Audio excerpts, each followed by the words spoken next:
ఇస్రో మరో ఘనతను సాధించేందుకు సిద్ధమైంది. ఈసారి ఏకంగా సూర్యుడిపైనే అధ్యయనం చేసేందుకు రెడీ అయింది.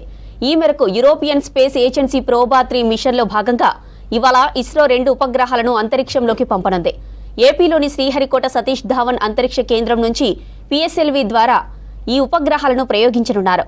ఈ పిఎస్ఎల్వి C-59 ప్రోబా-3 మిషన్లో coronagraph spacecraft, occulter spacecraft అంతరిక్ష నౌకలున్నాయి.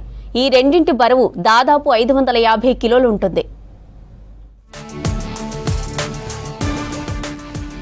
వీటిని స్టాక్డ్ కాన్ఫిగరేషన్లో ఒకదానిపై మరొకటి అమర్చి రెండింటినీ కలిపి ఒకేసారి ప్రయోగించనున్నారు. సాయంత్రం దాదాపు 4 గంటలకు ఈ 2 శాటిలైట్లను ప్రయోగించనున్నట్లు ఇస్రో శాస్త్రవేత్తలు తెలిపారు. ఈ ప్రయోగం కోసం ఇస్రో అత్యంత సమర్థవంతమైన పిఎస్ఎల్వి రాకెట్ ఎక్సెల్ వర్షన్ను ఉపయోగిస్తోంది. ఈ తరహా ప్రయోగాన్ని చేపట్టడం ప్రపంచంలోనే ఇదే మొట్టమొదటిసారని ఈఎస్ఏ తెలిపింది. ఈ ప్రయోగానికి సంబంధించిన కౌంట్డౌన్ నిన్న మధ్యాహ్నం ప్రారంభమైంది. 2 ఉపగ్రహాలను అంతరిక్షంలోకి పంపనున్న ఇస్రో శాస్త్రవేత్తలు తిరుమల శ్రీవారిని దర్శించుకున్నారు.